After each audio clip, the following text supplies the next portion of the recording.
In March 2010, Mexico was gripped by the mysterious disappearance of a 4-year-old girl from her bedroom. The case quickly captured the nation's attention, as the details surrounding her vanishing were both perplexing and heart-wrenching. The media coverage was relentless, and the public was desperate for answers. Paulette Gebara Farah was reported missing by her parents, triggering a nationwide search. Authorities, volunteers, and even neighbors joined forces, scouring the area for any sign of the little girl. Her parents appeared on television, pleading for her safe return, while the community held vigils and prayer services.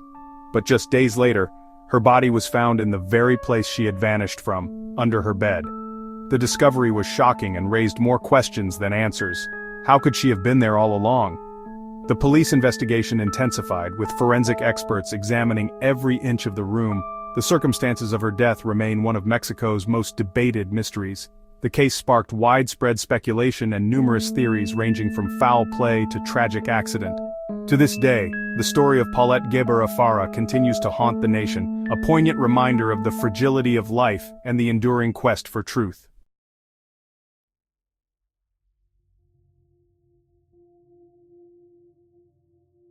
Today on Dark Diaries, we investigate the case of Paulette Gebara Farah, a tragedy that left the public questioning everything, from the competence of the authorities to the possible involvement of those closest to her. Was this a tragic accident, or something far more sinister?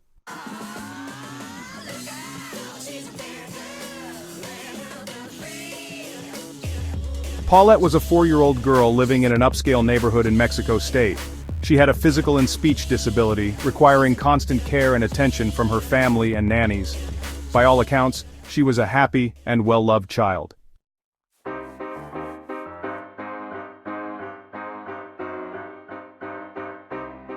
On March 21, 2010, Paulette's mother, Lizette Farah, put her to bed as usual.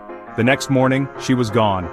There were no signs of forced entry, no indications of a break-in. Just a missing child and a growing mystery.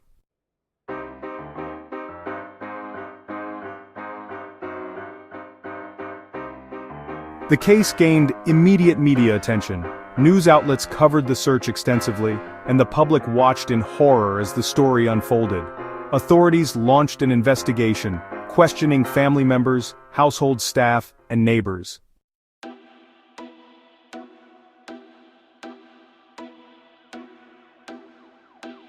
Police combed through the house multiple times. Sniffer dogs, forensic teams, and search parties scoured the home and surrounding areas, but there was no sign of Paulette. Her parents appeared on television, pleading for help in finding their daughter.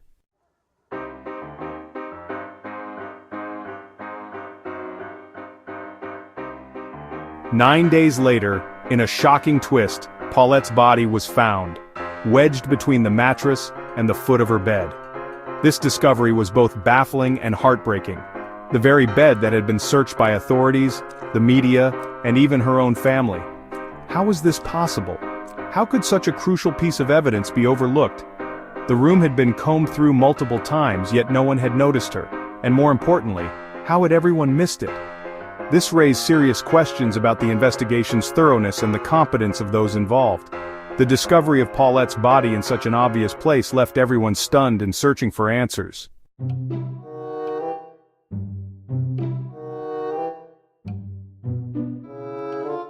As investigators questioned Paulette's parents, inconsistencies in their statements began to emerge.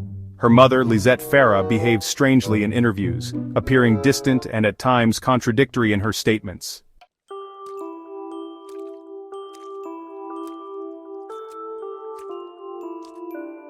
Accidental death. The official report claimed that Paulette accidentally suffocated while trying to move under the heavy mattress. The report suggested that her small frame and limited mobility contributed to this tragic accident. However, this theory has been met with skepticism from both the public and experts. Many argue that it would have been nearly impossible for Paulette to maneuver herself into such a position without assistance. The mattress was heavy, and the space was tight, raising questions about the plausibility of this explanation. But many found this hard to believe, given the thorough searches conducted. The room had been searched multiple times by both family members and law enforcement, yet Paulette's body was not discovered until days later. This delay in finding her body has fueled further doubts about the accidental death theory. foul play. Some suspected that her parents, or someone in the household, had a hand in her death, possibly due to motives that remain unclear. The behavior of certain family members during the investigation raised eyebrows, and inconsistencies in their statements added to the suspicion, covering it up and manipulating the scene. There were allegations that evidence was tampered with to mislead investigators. This theory suggests a deliberate attempt to hide the true circumstances of Paulette's death, making it appear as an accident, police incompetence. Others believe the authorities failed in their investigation, either through negligence or corruption. Critics argue that the police overlooked crucial evidence and mishandled the case from the beginning, either through negligence or corruption, allowing the case to remain unsolved. The lack of transparency and accountability in the investigation process has led to widespread distrust in the authorities, allowing the case to remain unsolved.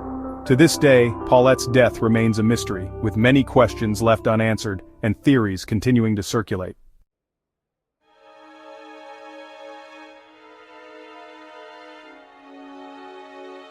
Despite the suspicions, the final ruling was that Paulette's death was accidental.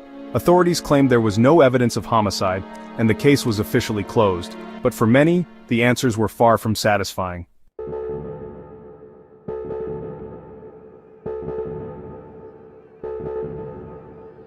The case sparked outrage across Mexico. How could a missing girl be found in her own bed after days of searches? The contradictions in the investigation fueled distrust in the justice system.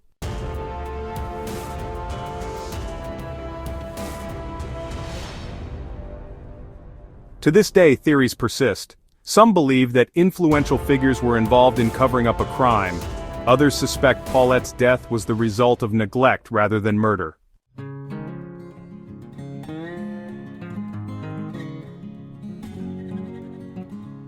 The case inspired books, documentaries, and even a Netflix series, The Search, keeping the mystery alive in the public consciousness.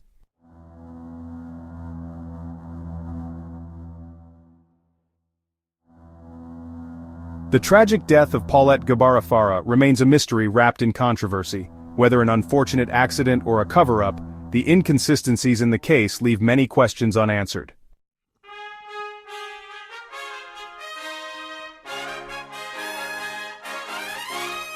What do you think happened to Paulette? Was this a case of tragic misfortune, or was something more sinister at play?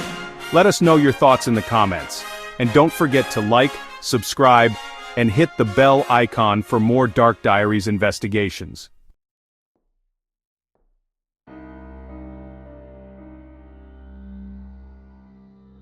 Next time we explore one of the most chilling serial killer cases in Mexico, the terrifying story of Las Poquiancas. Stay tuned.